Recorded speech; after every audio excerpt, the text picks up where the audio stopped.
record. Então, quem lembra o que foi a nossa última aula?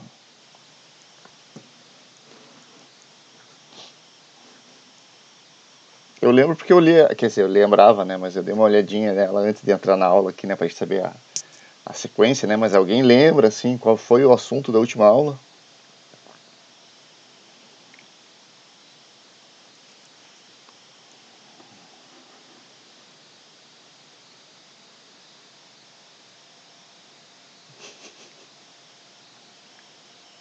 Tente puxar, assim, tá, o que foi a última aula? Foi 2 semanas atrás, né, foi dia 16. 16, depois foi o recesso e agora voltando, né, então alguém, assim, porque na verdade é assim, a última aula, assim, é um dos pontos chaves, assim, da dinâmica. De manhã a gente viu um conceito importante, extremamente importante, e de tarde a gente viu outro. Alguém lembra aí? Chuta ali, coloca ali no chat ali.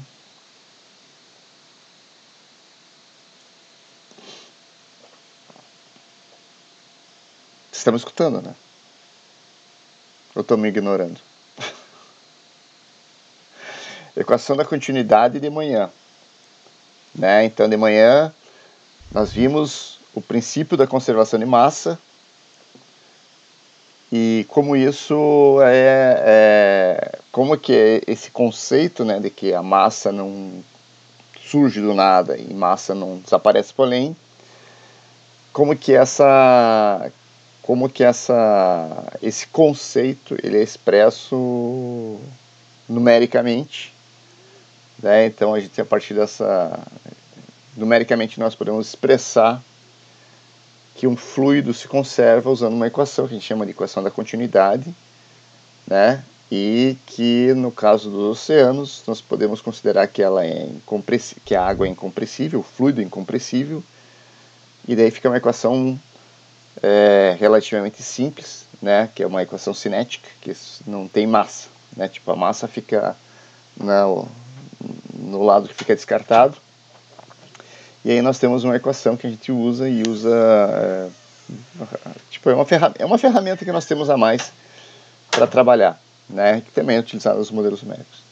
E de tarde a gente viu o quê? De manhã a gente viu a equação da continuidade, tem a conservação de massa. E de tarde nós vimos o quê? Equação da conservação do movimento, né? Que é... O que é a equação da conservação do movimento? Assim, a gente viu a equação, mas essa equação, ela é uma coisa que vocês já tinham visto várias vezes antes, aprenderam no colégio, depois tiveram que estudar isso, porque isso é super importante para para fazer a prova do Enem. O que representa a equação da conservação do movimento? Da onde que ela surge, né? Qual que é? Da onde que a gente tira aquela equação, né? Que pode ficar grande lá, complexa, mas que inicialmente ela é bem simples.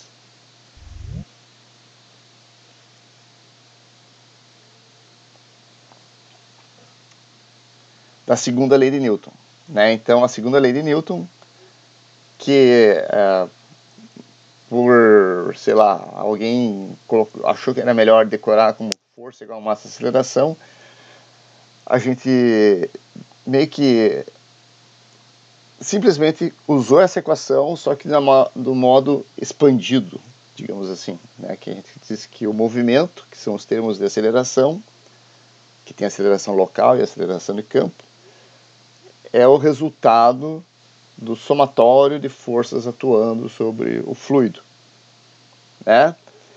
E naquela aula, né,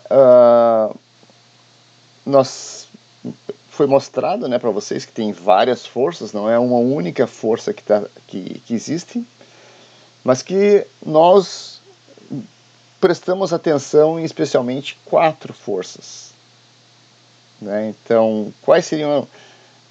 Porque isso é importante, gente. Isso aqui esse é um tópico muito importante, né, para entender a dinâmica dos oceanos, a dinâmica da atmosfera, a dinâmica da plataforma, a dinâmica do estuário, a dinâmica do fluido num duto, a dinâmica do escoamento subterrâneo, tudo isso gira em torno desse conceito de conservação do movimento, né? Então, movimento é o deslocamento de alguma coisa, né? Que a gente chama também de advecção.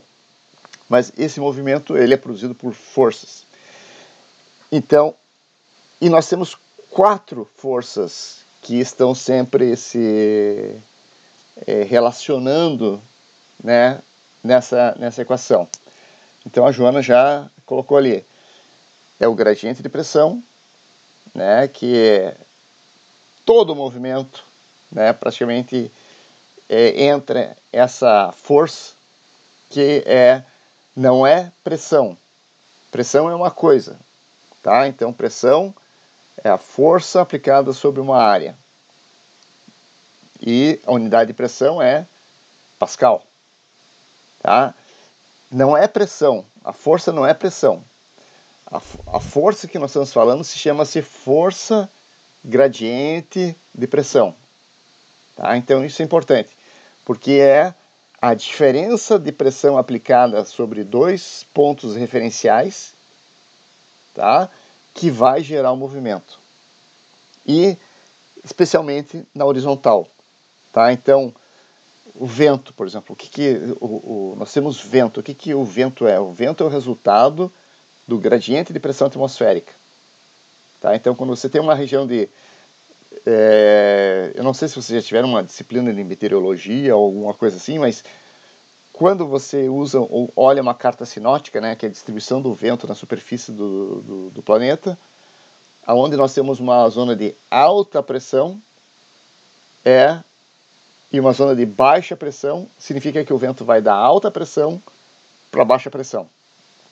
Então, se alguém aqui tem alguma experiência em navegação, mas existe todo barco, assim, de razoável tamanho, tem um equipamento chamado barômetro, que mede a pressão, e se alguém já viu um barômetro, né, procure na internet, tem um barômetro analógico, ele tem lá o ponteirinho que indica a pressão e associado com o ponteirinho tem o bom tempo, mau tempo, o tempo instável, né? Então, quando a pressão está alta, o tempo está bom, né? Porque geralmente é onde o vento está sendo, digamos assim, começando a soprar. E quando você tem uma baixa pressão, significa que tem mau tempo, significa que se a pressão está baixa, é porque ela vai subir. E se ela vai subir, significa que, conservação de massa, o ar vai ter que vir para aquela região para a pressão subir. Então, é uma relação bastante direta e ajuda a gente a entender várias coisas, né? Inclusive essa questão, assim, por que geralmente antes de entrar uma frente fria fica aquele dia quente, abafado, assim, né? Porque a pressão está baixa. E de repente entra a frente fria, esfria, né? Durante a passagem da frente fria tem muito vento. Por quê? Porque é a pressão sendo ajustada. A pressão atmosférica transferindo massa de uma região para outra para equilibrar a pressão. E nos oceanos é igual, né? E em qualquer fluido o mesmo princípio se aplica, tá? Depois tem o peso, né, que entra na equação, mas o peso só é importante para os movimentos verticais, né? Porque a equação do movimento, a gente trabalha no sistema cartesiano, então ela é decomposta na sua componente horizontal, na componente x, y, né, que é as componentes horizontais, e a componente vertical. O peso é um vetor que aponta na vertical, né? A projeção do vetor peso é no eixo vertical, então ele não tem influência no movimento horizontal. Isso, assim, eu sei que isso é um pouco talvez abstrato, assim, né? Mas o peso atua no oceano inteiro, né? Mas ele não produz movimentos na horizontal. Tá? Então, ele é importante quando a gente está entendendo os movimentos verticais, mas não nos movimentos horizontais dos oceanos. Então, geralmente ele tem um papel secundário na dinâmica, apesar que ele é fundamental na hidrostática, tanto é que a gente, se não me engano, a gente não lembro se a gente derivou ou não a equação hidrostática a partir simplesmente do equilíbrio entre o gradiente de pressão vertical e o peso. E aí nós temos, lembrando também que tanto o gradiente de pressão quanto peso, né, que é a gravidade vezes a massa, que no caso, ou a densidade, elas são forças que a gente chama de primárias. São forças que têm a capacidade de produzir movimento. E aí nós temos outras duas forças também muito importantes, tá? Que são forças secundárias ou pseudo-forças, que são aquelas forças que não são, não há possibilidade de elas gerarem movimento, mas são forças que afetam o movimento uma vez que ele foi gerado. Tá? Então, e elas são a Coriolis, que é em função a Terra ser aproximadamente uma esfera, né? Então a Terra sendo uma esfera girando, a velocidade tangencial muda, né, com a latitude, e conforme os corpos se deslocam nesse sistema, né, fluidos, eles são afetados então pelo efeito de rotação da Terra, tá? Que assim, curiosamente, falando a Coriolis, né, tipo, para os terraplanistas, né, que o pessoal teve um pessoal aí que trabalha com modelagem, que tentaram fazer simulações dos oceanos. Como que seria possível fazer uma simulação dos oceanos se a Terra fosse plana, né? Eles chegaram a resultados absurdos, né? Mas a Coriolis é uma boa prova que a Terra é uma esfera, tá? E tem também a outra força que também é extremamente importante, que é a fricção, né? Que é a resistência à mudança do estado de movimento, tá? Então a fricção não é simplesmente parar o movimento, mas simplesmente a mudança de estado. Então você pode ter fricção para gerar movimento, assim como você pode ter a fricção para retardar o movimento, e tem também duas fricções que a gente trabalha, que é a fricção do corpo internamente, né, que se você empurrar um pedaço da água, a outra água vai ser sentida. Assim como a gente tem a fricção de borda, que, por exemplo, é o vento atuando na superfície do oceano, ou o oceano se deslocando sobre o fundo sólido também vai ter fricção. E isso vai ter tem um papel muitíssimo importante de como os fluidos se comportam. Oceano, plataforma, estuário, cano, rio, qualquer coisa, banheira, tá? Então, na última aula, né, quer dizer, que foi a de manhã da conservação de massa e de tarde a conservação do movimento, que já enfatizei várias vezes, né, são os dois pilares na qual nós tentamos entender tudo o que nós vemos nas plataformas e nos oceanos e nos estuários. Tá? Então, quando a gente se depara com um problema, né, eu quero entender a lama na Praia do Cassino, eu quero entender a ressurgência que tem em Santa Marta, eu quero entender a maré meteorológica, né, a ressaca. Tudo isso, qualquer problema que nós temos, absolutamente qualquer problema que nós temos, eles têm que ser inicialmente ponderados a partir desses dois conceitos, tá? Que é água, conservação da massa da água, do volume da água, né? A água não se cria, a água não desaparece. Então, se o nível do mar sobe, a água está vindo de algum lugar. E se ele está subindo, significa que a água está se deslocando horizontalmente, e aí tem forças associadas. Então, o pessoal fala, né, que geralmente a astronomia física é difícil, né, mas muito pelo contrário, é fácil, porque na verdade nós temos basicamente essas duas regras fundamentais, né, que é a conservação de massa e conservação de movimento, e temos 4 forças, né, atuando, né. Obviamente que tem algumas outras peças que vão se encaixando no problema, mas é muito bem estabelecido, né? Tipo, o jogo é esse, as regras são essas, e você tem que entender o que está acontecendo usando essas regras, e não há outras, né? E qualquer movimento, qualquer fenômeno tem que ser explicado satisfatoriamente usando essas regras.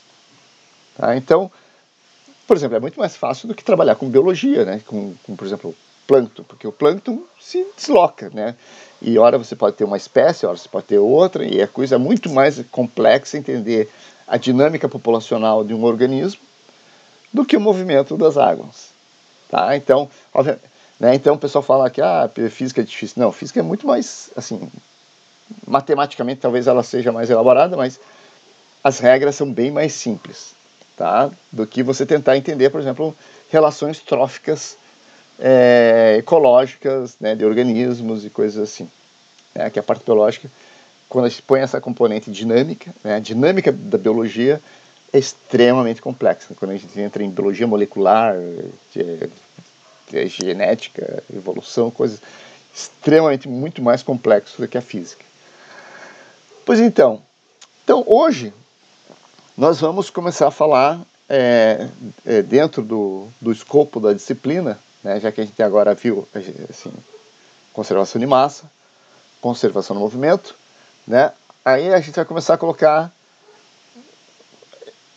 falar desses determinantes, né, porque força gradiente de pressão, né, a gente chegou a falar inicialmente lá na última aula, que, mas o que é força gradiente de pressão? Vocês não veem esse nome direto assim, porque, olha, a corrente ali está sendo forçada pela força gradiente de pressão. Não.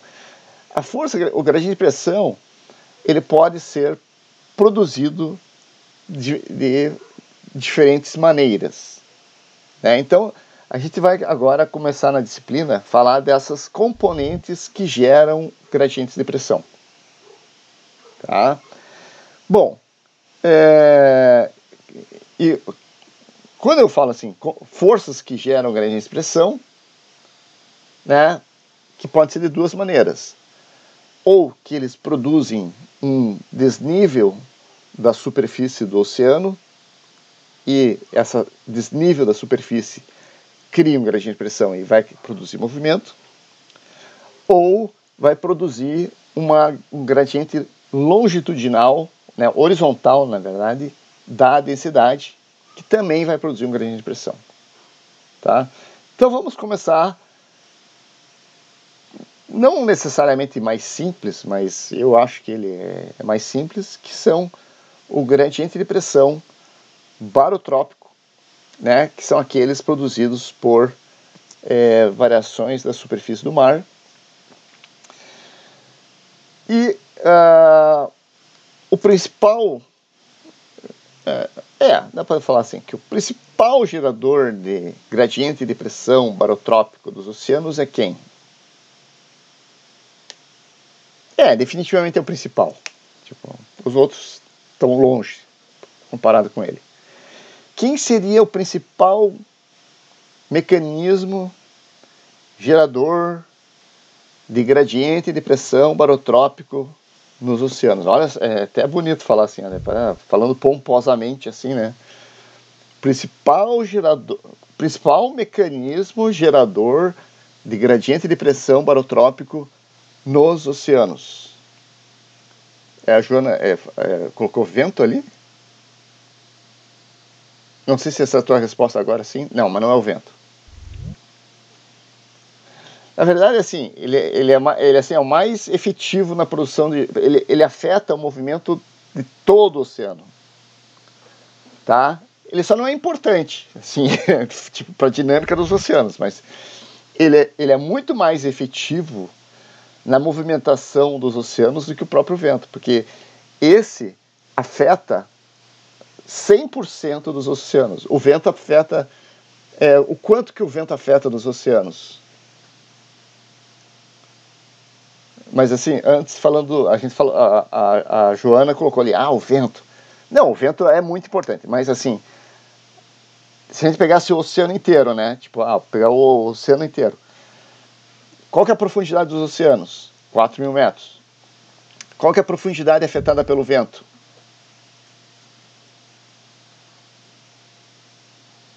Até que profundidade a gente espera ter um um efeito do vento sobre a água dos oceanos? Qual que é a camada, assim, tem um nome disso, né? Qual que é a camada afetada pelo vento? Chama-se camada de fulano de tal. Como que é o nome do fulano?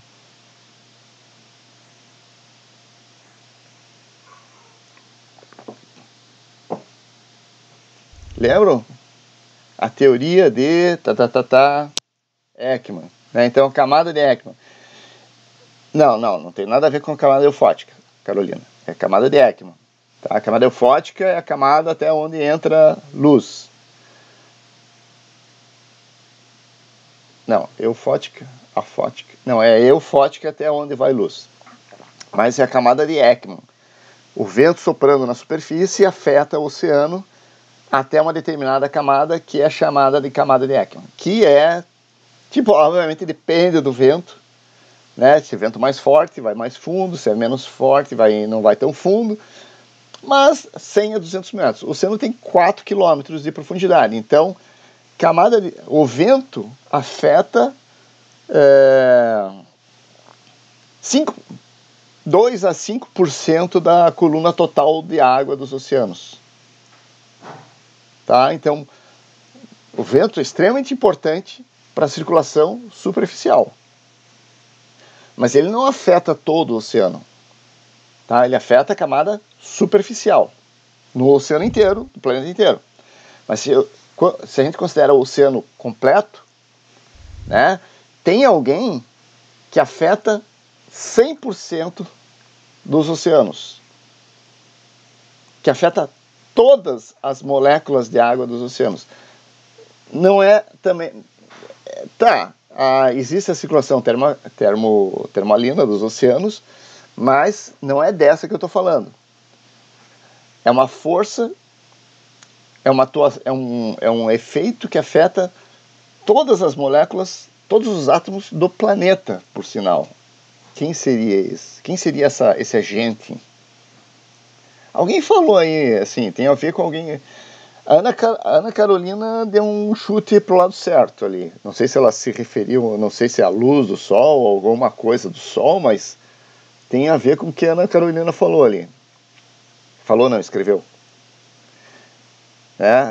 Todos os átomos, né, do planeta Terra são afetados por essa componente. Quem seria?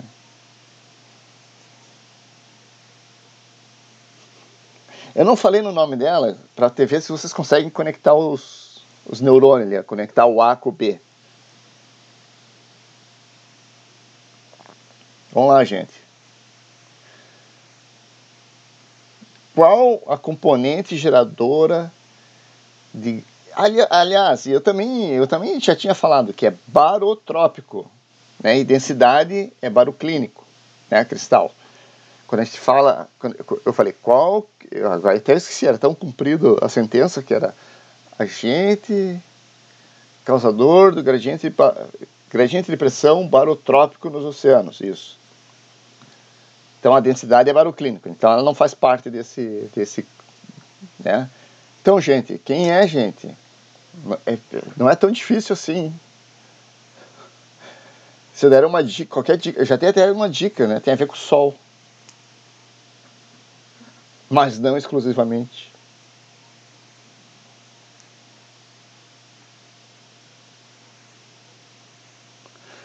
Distribuição de calor tem a ver com a densidade. É baroclínico, está fora. Não, gradiente de pressão barotrópico não tem a ver com... Eu propositadamente não vou explicar para vocês, mas gradiente de pressão barotrópico, a densidade é constante. Quem que muda no gradiente de pressão barotrópico? Eu vou fechar a porta aqui.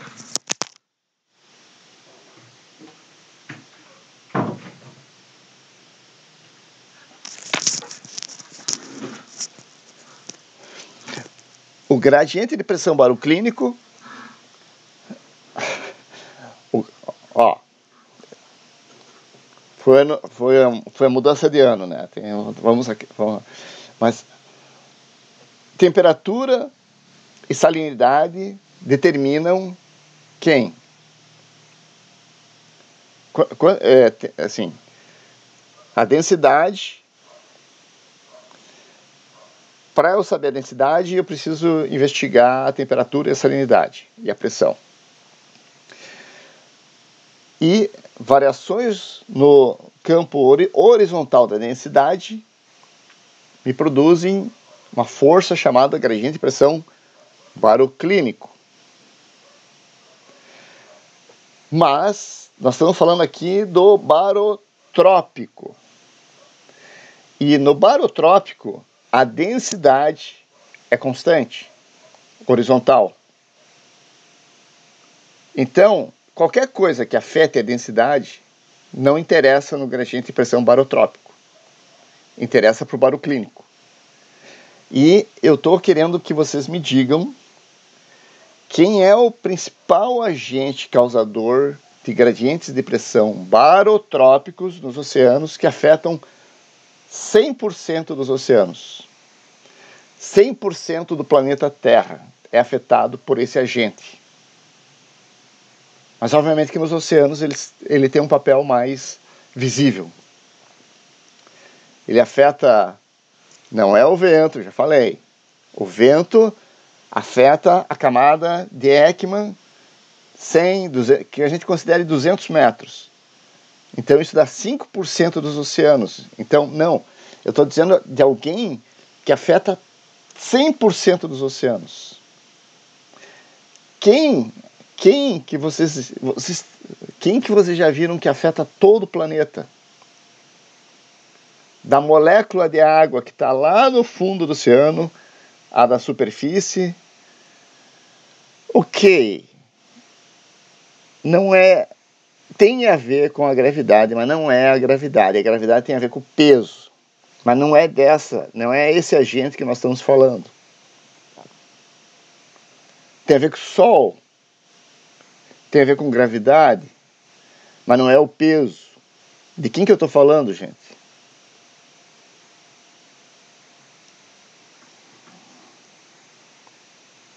Olha só, você tem duas dicas fortes. Gravidade e peso. Quer dizer, gravidade e Sol. Mas eu falei que não é a gravidade, quer dizer, não é o peso. E tem a ver com o Sol, mas não exclusivamente o Sol. Olha só as dicas que eu estou dando para vocês aqui.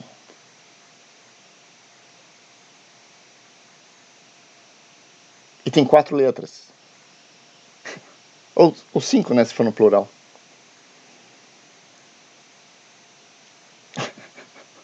Vamos lá, gente. Aê, Joana. Marés. As marés. Você tem até uma disciplina inteira para falar de marés, né? Então, as marés, né, que é um fenômeno que é um resultado da atração gravitacional da Terra, do Sol, da Lua, associado com o efeito de rotação da Terra, associado com a aceleração centrífuga do sistema de rotação que gira, produz então as marés, tá? E aí tem a questão que as marés podem ser astronômicas e meteorológicas, mas a gente está falando somente das marés astronômicas, que é da onde que vem propriamente o nome marés, tides, tá? E as marés afetam todos os átomos do planeta, tá? Vocês, eu, tudo, tá? Só que os oceanos e a atmosfera, por serem fluidos, se deformam significativamente, tá? Então, as marés afetam todos os oceanos, todos os lagos, todos os rios, todos os copos d'água, todas as caixas d'água, toda a água, tudo. Tá? Porque a atração de gravidade afeta toda a matéria dos corpos, do universo. Tá? Tipo, é cosmológico o negócio. Tá? Então daqui até Andrômeda, sei lá, até lá o Quasar, lá, 13 bilhões de anos, tudo. Tá? Então, 100% da Terra é afetada pelas marés. 100% dos oceanos são afetados pelas marés. Tá? E a maré produz movimento nos oceanos inteiros, da superfície até o fundo. Mas as marés não são importantes para a dinâmica dos oceanos. Tá? Então é por isso que ninguém em dinâmica dos oceanos dá atenção para as marés. É porque definitivamente as marés não são importantes nos oceanos. Tá?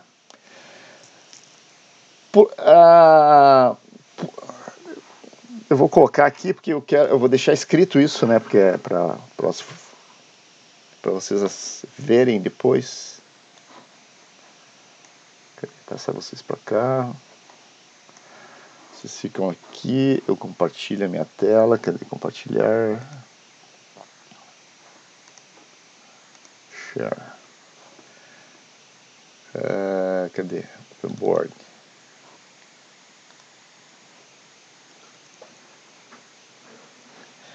Ok. Então,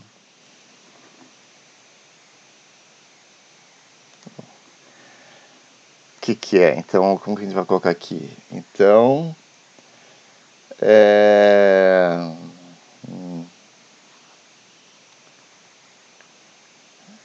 não, então hoje eu diria que o tema da aula hoje é, vou colocar aqui que o tema da aula vai ser forças geradoras movimento. E daí nós vamos falar especificamente do gradiente,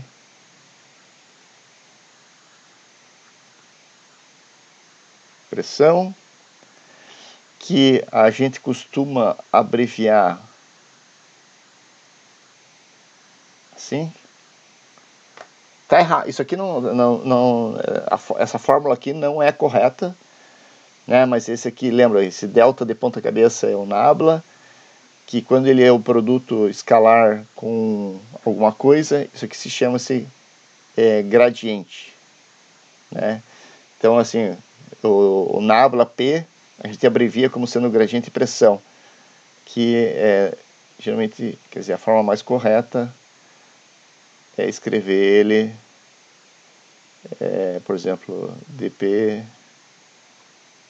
dx, né? Então isso aqui é a forma correta e ele tem ele é o sinal negativo porque ele vai para o sentido da menor pressão, né? Da maior pressão para a menor pressão. Tá? Então por isso que tem um sinal negativo. Mas não preciso lembrar disso aqui agora. Então a gente abrevia aqui o gradiente de pressão assim. E o gradiente de pressão, ele tem dois modos. Tem o barotrópico. Aliás, antes disso, já que a gente está fazendo uma pequena revisão aqui, né? Lembrando que pressão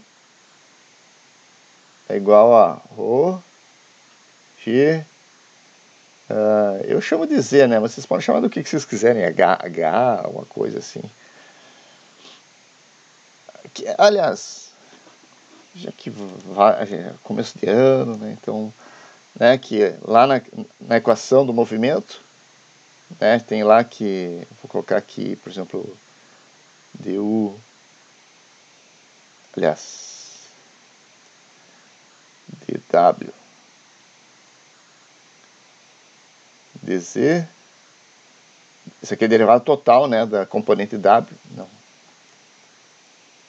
até eu tô meio retardado aqui,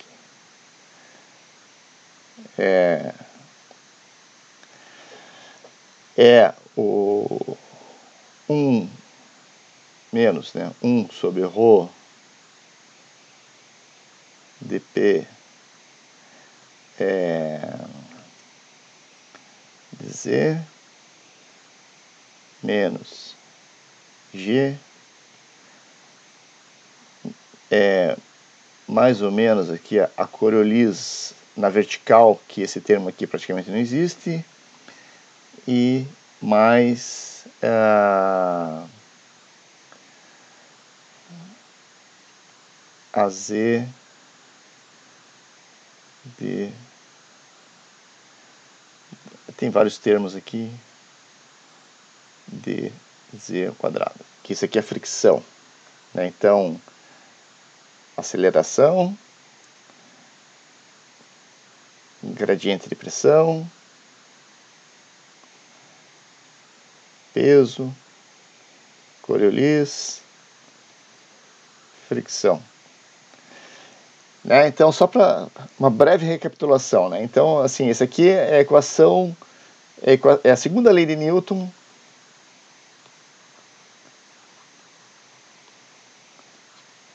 aplicada para os movimentos verticais.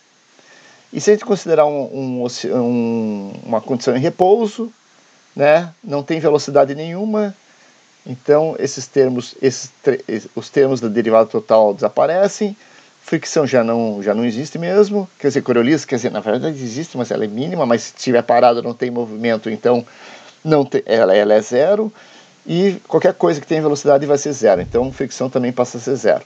Então nós ficamos que 1 sobre ρ dp dz é igual a g. E esse aqui nós podemos escrever como P igual a, passa para o outro lado, ρ, g, z. E essa aqui, isso aqui já foi falado na última aula, né? Isso aqui é o que vocês conhecem, espero, né? Equação hidrostática. Tá? Então a equação hidrostática, ela é derivada a partir da equação do movimento de Newton, a partir da segunda lei de Newton.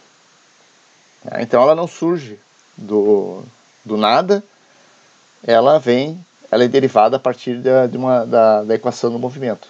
E nós temos essa ferramenta aqui que chama-se pressão hidrostática.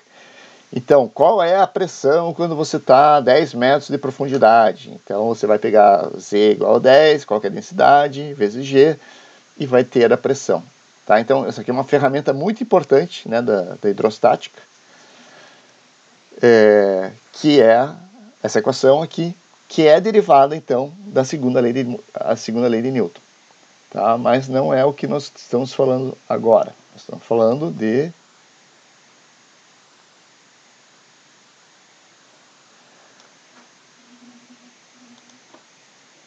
Cadê? Tá aqui. Que gradiente de pressão é, então, a pressão num ponto A em relação à pressão num ponto B. Né? Então, lembrando que a pressão, então, é ρgz. Então, nós podemos variar a pressão. E quem que é variável aqui? Bom, G é constante. Então, quem pode variar? É a densidade ou o Z, para o mesmo nível. Tá? Então, se eu mantenho a densidade constante e vario o Z, então eu vou colocar aqui gradiente de pressão, porém, não, vou escrever assim, variando de Z1 para Z2, isso aqui me gera um gradiente de pressão barotrópico.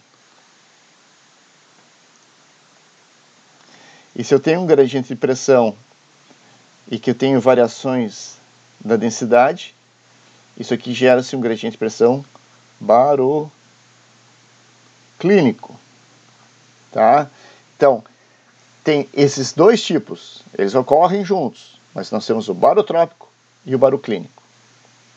Então, agora nós vamos falar depois do baroclínico, mas agora nós estamos falando do barotrópico e então aqui colocar gradiente depressão, barotrópico. Daí, como alguém já falou, pode ser os ventos, mas nós vamos falar especificamente agora das marés. E as marés afetam absolutamente todo o oceano, tá? E eu vou escrever aqui que marés não são importantes para dinâmica dos oceanos, mas marés são importantes para dinâmica da plataforma. Tá? Então eu estou colocando aqui para vocês esse enunciado aqui.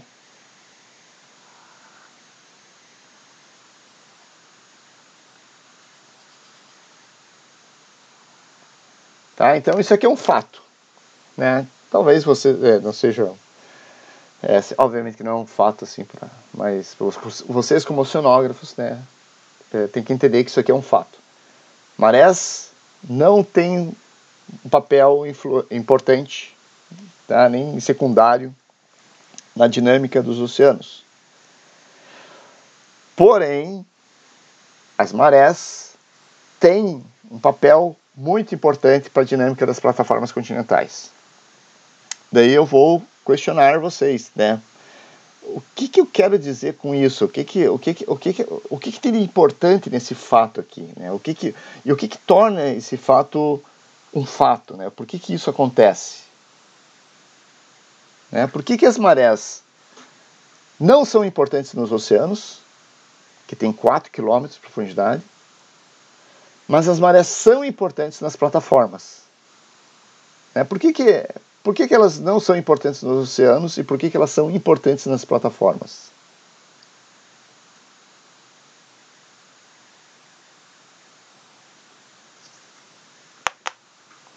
Isso tem a ver com... Será que eu consigo recuperar aqui? Eu acho que sim. Deixa eu ver como que faz isso. Documentos. Vai ter que lembrar o dia da aula.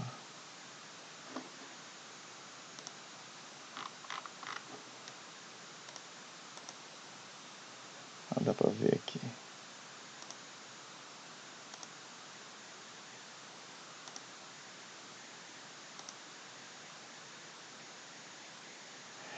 Isso tem a ver... Vou abrir aqui.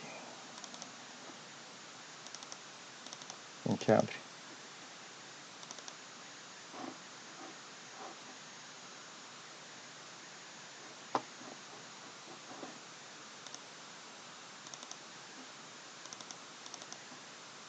Tá.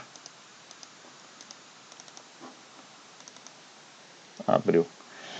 Isso tem a ver com o nosso problema. Então, isso aqui é um slide lá quando a gente falou do problema da plataforma continental. Né? Então, nós estamos falando esse aqui é o domínio do problema, né? Que tem uma margem fechada, que tem o fundo, que tem a troca com a plataforma adiante e aquém, que tem a troca com o oceano aberto, e que recebe ou não recebe. Então, esse aqui é o nosso problema. Tá? E ele é diferente do problema do oceano. Né? O nosso problema, ele faz parte da oceanografia, ele faz parte dos oceanos, mas ele pega uma região específica do planeta que tem características físicas diferentes das características do oceano. Né? Então, tá? Então, por que por que as marés são importantes na plataforma e não são importantes nos oceanos? A resposta é simples. Por quê, gente? Né? Tipo, o que a plataforma tem que é muito diferente da dos oceanos? Ela pode influenciar a linha de costa e o fundo? Na verdade, é o contrário. É o que você respondeu, mas é o contrário. Refaça a tua sentença invertendo o sujeito ativo.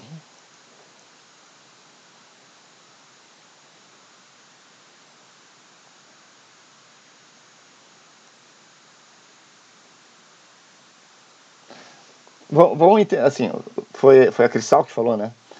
A Cristal falou, ela influencia a linha de costa e o fundo. Mas não, é o contrário. Tipo, a maré, ela não influencia a linha de costa. Ah, tá, então, tá, foi a Carol que falou. Tá, então, ela não influencia a linha de costa, ela não influencia o fundo. Ela não tem esse poder. Mas é o contrário. As marés são afetadas pela linha de costa, mas esse não é o principal. Mas são muito afetadas pelo fundo. E quando ele fala fundo entre oceano e fundo na plataforma, qual que é a diferença?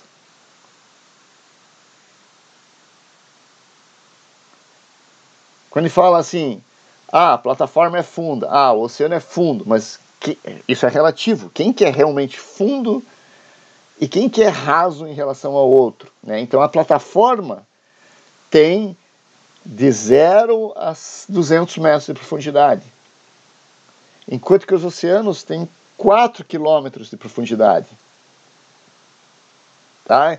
Então, a interação do movimento das águas causadas pelas marés nos oceanos é 1, porque tem 4 quilômetros de água na vertical, enquanto que o movimento das marés nas plataformas é outro, porque é muito, muito mais raso.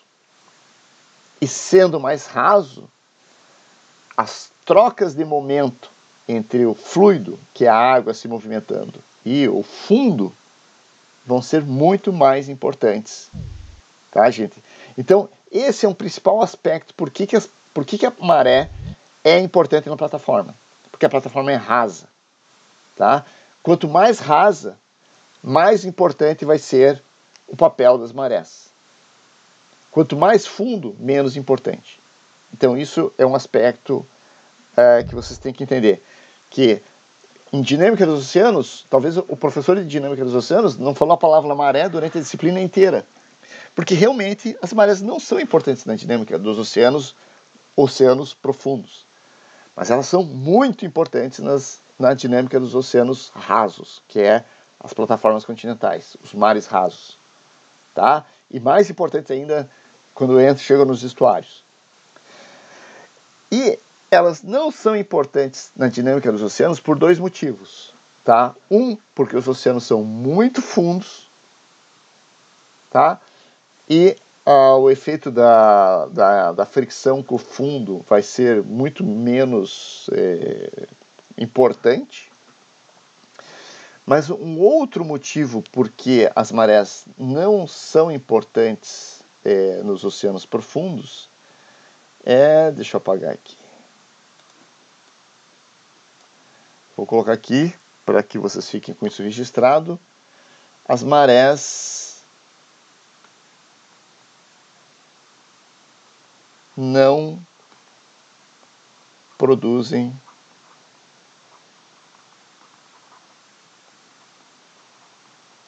transporte. E vou colocar aqui uma palavra importante. Residual. Tá? Então, os oceanos, assim, o que importa na dinâmica dos oceanos, por que a gente tenta entender a dinâmica dos oceanos? Porque nós queremos entender o transporte de calor no planeta. Essa é o principal. tá? Qualquer outra coisa é acessória, mas a principal, o que nós que realmente queremos entender com a dinâmica dos oceanos e como os oceanos funcionam é entender como que funciona o transporte de calor meridional entre uma latitude e outra latitude, tá? E transporte de calor, né, é você levar calor das zonas tropicais para as zonas temperadas. E isso afeta o clima, isso afeta tudo mais, tá? Então, esse é importante. E as marés, elas têm um papel ínfimo no transporte residual, tá? Elas transportam a água durante a maré, mas se eu calcular quanto que no final da propagação da onda de maré foi o transporte, isso vai dar quase zero, tá? Então é uma onda. É uma onda.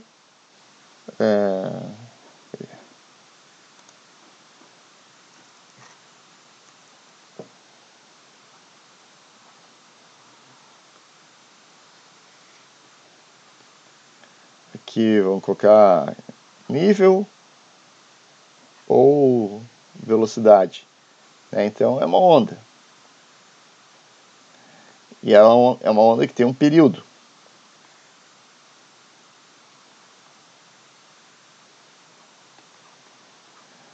Então, o que acontece se eu integrar essa onda senoide aqui? O que acontece se eu integrar T0, TF, T0, TF, se eu integrar aqui N, dt. Qual que é o resultado dessa integral aqui? Aqui é positivo, aqui é negativo, em relação ao nível médio.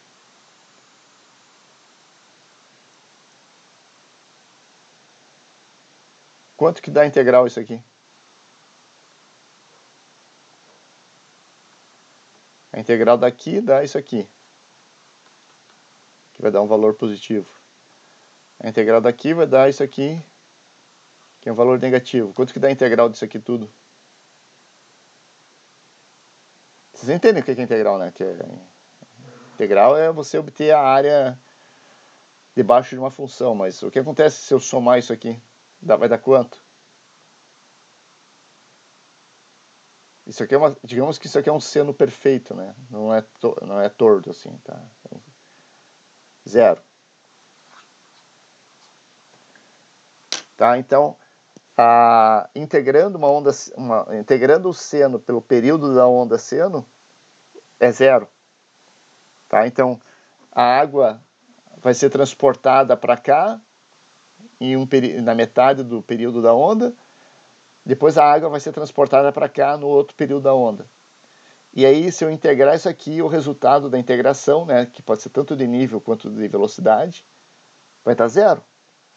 Então, ao final que a onda passa, durante aqui a onda tem, digamos assim que isso aqui é o eixo norte-sul.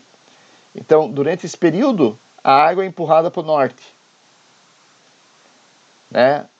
E aqui a água é empurrada para o sul. E depois do período da onda, o transporte residual vai ser zero, tá?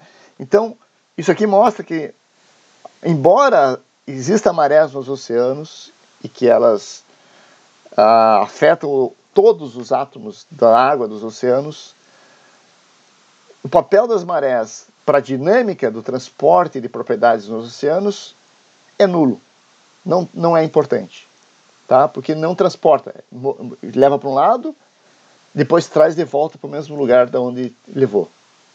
E o transporte residual passa a ser zero ou muito próximo de zero, quando comparado com o transporte causado pelo vento ou causado pela circulação tramolina.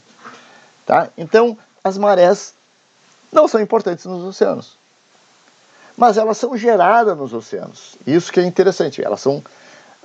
As marés não são geradas nas plataformas, as marés não são geradas nos estuários, mas as marés são geradas nos oceanos. Tá? Então, vocês tiveram uma disciplina inteira de ondas e marés. Não é meu objetivo aqui rever todos os conceitos sobre marés. Mas, primeiramente, o que eu acho importante é esclarecer que maré é o principal agente gerador de gradiente de pressão barotrópico nos oceanos, porque ele afeta todos os oceanos. Tá? Mas as marés não são importantes na dinâmica dos oceanos, porque o transporte residual das marés nos oceanos é zero. E o papel da fricção que ocorre no fundo é muito pequeno pela escala dos oceanos.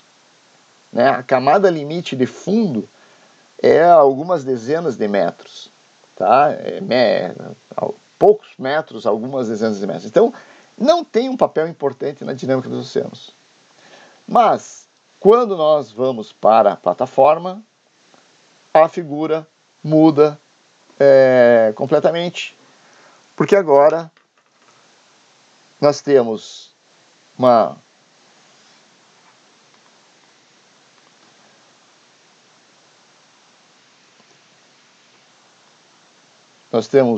uma plataforma rasa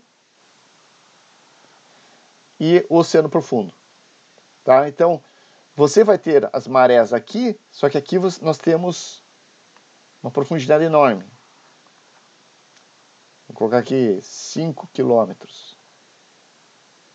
Tá? Isso aqui vai para baixo. E aqui nós temos de 0 a 200 metros. Então, você pode ter até uma onda, né, viajando aqui a 5 quilômetros, ela vai interagir com o fundo de uma maneira completamente diferente do que ela viajando aqui a uma profundidade de 0 a 200 metros. E quanto mais raso, mais importante. Tá? Então, esse é um ponto muito importante que eu quero que vocês entendam. Né? Então, marés afetam todas as moléculas de água dos oceanos. Mas as marés não produzem transporte residual de nada nos oceanos. Então elas não são importantes na dinâmica dos oceânicos e do clima, não afetam o clima. Tá? Mas quando as marés que são geradas nos oceanos chegam na plataforma, a maneira como que a maré interage com o fundo, tá? Porque a maré vai entrar e a maré vai sair da plataforma continental, quer dizer, é uma onda, né? Que ela é gerada nos oceanos e ora o gradiente de pressão empurra a água para a plataforma, ora tira a água da plataforma. Mas quando essa onda viaja em águas profundas, não tem grande problema, mas quando viaja na plataforma, a fricção com o fundo vai se tornar muito importante e ainda mais importante quando a água vai ficando mais rasa. Tá? Então, quanto mais raso, maior a interação da onda com o fundo. A gente tem mais uns 15 minutos de aula. Eu só queria revisar, antes, assim, daí eu achava que ia conseguir falar de tudo de maré agora de manhã, mas eu acho que a gente vai continuar falando de maré depois do almoço. Mas maré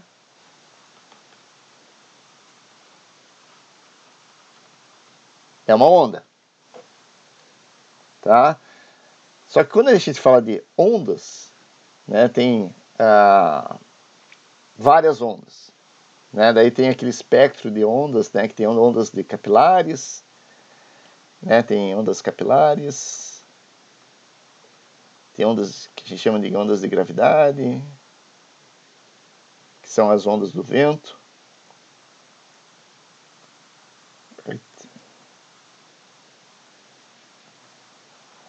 tem ondas de, que a gente chama de infragravidade.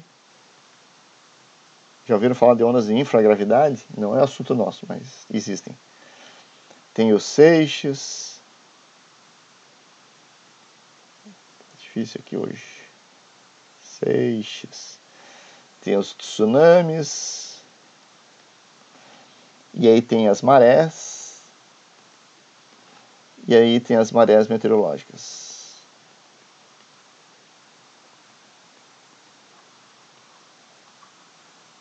Isso aqui é o menu de ondas que nós temos, tá, né? Então, não existem ondas, qualquer tipo de onda, não.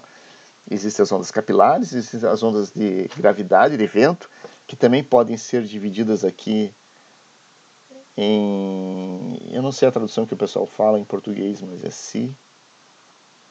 swell. Porque eu também não dou aula de ondas, desse tipo de ondas. E aí você tem as ondas de infragravidade, seixos, tsunamis, marés e marés meteorológicas. Então, são as ondas possíveis. E marés são um tipo de onda. Né? São um dos tipos de onda que nós temos afetando os oceanos, são as marés. E ela tem algumas características muito importantes, que algumas características são compartilhadas de qualquer outra onda. Por exemplo, sendo uma onda, ela pode ser escrita como uma onda. E como que a gente escreve uma onda? Como que a gente descreve uma onda matematicamente? Alguém lembra? Quer dizer que a onda é uma variação do nível. Quer dizer, uma onda... Eita. A gente escreve com esse N rabinho aqui. É uma variação do nível no tempo, ou eu vou colocar aqui no espaço, né, no x. E isso aqui, e toda onda pode ser escrita através de uma aproximação de uma função periódica. Então, uma onda pode ser escrita como tendo uma amplitude, e essa amplitude é um fator de escala em relação a uma função periódica. Tanto faz, pode ser seno ou pode ser cosseno, não faz a mínima diferença, tendo uma vez que a gente ajuste a fase. Escrita através da sua variabilidade no tempo, escalada por uma velocidade angular, mais escalada no espaço. Aliás, a gente pode colocar aqui isso aqui também com relação a uma fase. Fase, a velocidade angular, que pode ser também escalada através do espaço, em função... Deixa eu só assim. Tá, então isso aqui é uma equação de onda. Então nós podemos ver uma onda tanto no tempo, se a gente ficar parado e observando a passagem dela, quanto nós podemos observar uma onda também no espaço. Se você conseguir imaginar assim, tirar um retrato da superfície do oceano, com um satélite altimétrico, com o Topex Poseidon, que já se aposentou, algum outro satélite, aí você vai ver a onda inteira. Então são as duas maneiras de a gente observar as ondas. Geralmente em plataformas nós somos em oceanos, em oceanografia, em larga escala, a gente costuma mais observar as ondas espacialmente, com satélites. Mas em áreas costeiras, em plataformas, a gente costuma observar as marés mais como ondas. Então a equação a equação fica mais... Eita, dificuldade. Ela fica simplesmente em função do tempo, que a gente observa a passagem da maré em função do tempo. Seno TW mais θ. Tá, então isso aqui é a equação da onda. todas as ondas podem ser escritas de alguma maneira através de uma ou da outra aqui, né? Eu posso fazer a mesma equação aqui somente em função do x. Tá faltando aqui, eu acho que entra aqui o comprimento da onda aqui. Acho que entra o lambda aqui.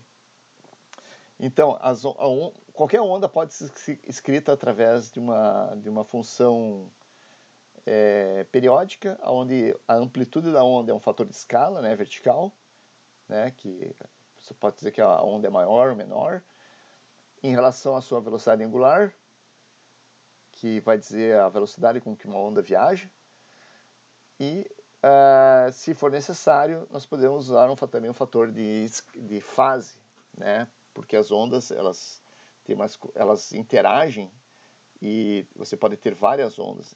Aliás, na verdade, nós podemos ter várias ondas interagindo simultaneamente. E as ondas, uma onda não afeta a outra, né? Então isso é uma propriedade interessante, que você pode ter ondas viajando em direções e velocidades diferentes, e uma onda não vai afetar a maneira como que outra onda se propaga. Tá? Isso numa teoria, na teoria linear. Mas eu esqueci o que eu ia falar aqui. Ah, tá. E ondas, todas as ondas que viajam nos oceanos, nós temos o que a gente chama de teoria linear de ondas, né? Que é estudando ondas em tanques e coisas assim, o pessoal determinou, né, como que é o comportamento das ondas. E aí o que o pessoal, né, que a teoria linear de ondas diz para nós é que nós temos ondas de águas rasas,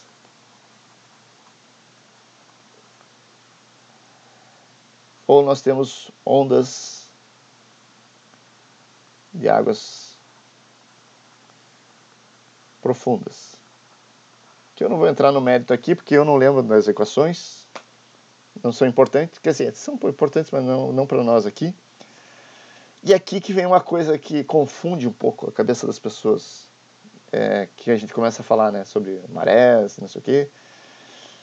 Mas alguém lembra que tipo de... A maré é uma onda, mas de qual tipo?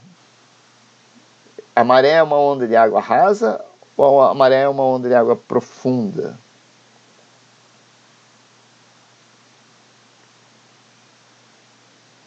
Que eu imagino que... Quer dizer, não sei, vocês tiveram a disciplina de ondas e marés, né? Então tiveram uma disciplina inteira para falar de marés.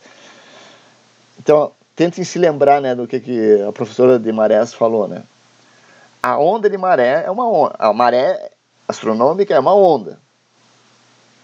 Então ela pode ser representada através dessa equação aqui, né, que é a equação da onda, né, e lá na teoria linear de ondas, que é a teoria que nós usamos para descrever os processos ondulatórios nos oceanos, existem duas categorias de ondas principais, né? Tem uma intermediária aqui, mas a onda de maré é uma onda de água rasa, ou a onda de maré é uma onda de água profunda, né? E na verdade existe uma relação de onda que estabelece se a onda é de água rasa ou de onda profunda.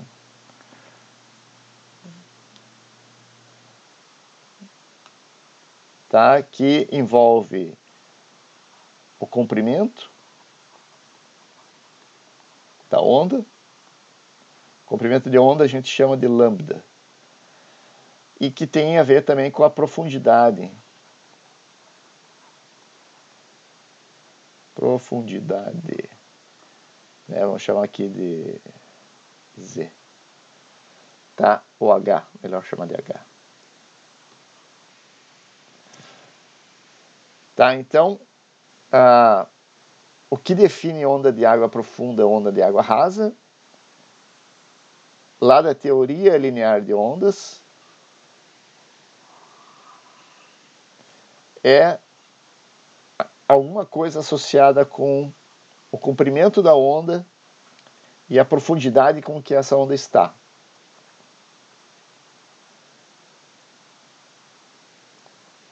Vocês lembram disso? Bom, a gente está chegando no final da aula, então eu vou deixar para vocês me trazerem para 1h30 a resposta. Tá? A pergunta que eu estou fazendo aqui é que tipo de onda é a maré, se ela é uma onda de água rasa ou se ela é uma onda de águas profundas. E como que eu explico isso em termos de profundidade e comprimento de onda. Tá? Então vocês dão uma vasculhada no Google, na internet, e acho que tem até as minhas aulas lá, que estão lá no YouTube lá, mas eu quero para que vocês me tragam depois para a gente continuar essa discussão sobre as marés, né? Porque as marés são muito importantes nas plataformas. A gente já viu que elas não são importantes nos oceanos, mas elas são muito importantes nas plataformas, porque especialmente por causa da interação que elas têm com o fundo. E daí, mas para a gente continuar essa discussão, essa questão de onda de água rasa, onda de água profunda é importante. E daí vocês me trazem isso para depois do almoço. Tá? E daí a gente vai ficando por aqui agora. Se alguém quiser fazer uma pergunta, alguém quer fazer uma pergunta sobre o assunto até o momento. Só para recapitular, tá, gente? Para vocês não perderem o fio, né? Que na verdade vocês têm esse hábito de perder o... Cadê?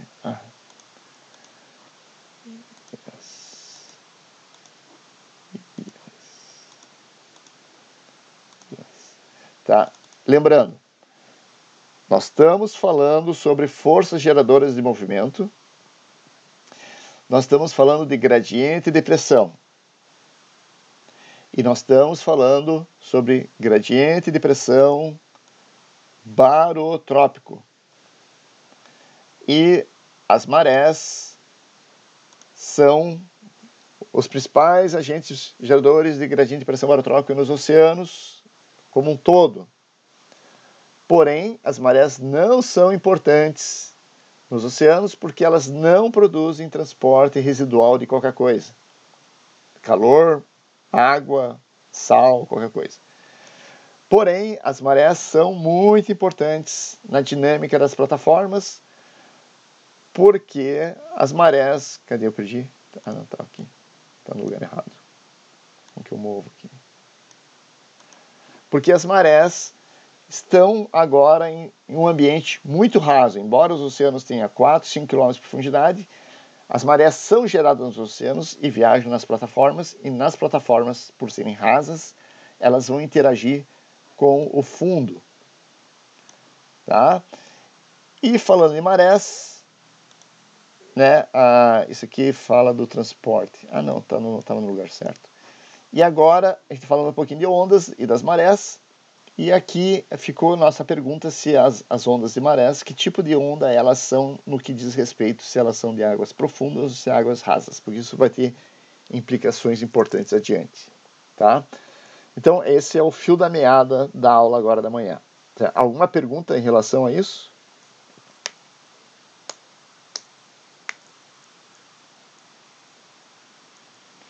Ok, não havendo perguntas, né, como de praxe, então nós ficamos por aqui e continuamos então a 1h30. Então até mais, pessoal. Tchau.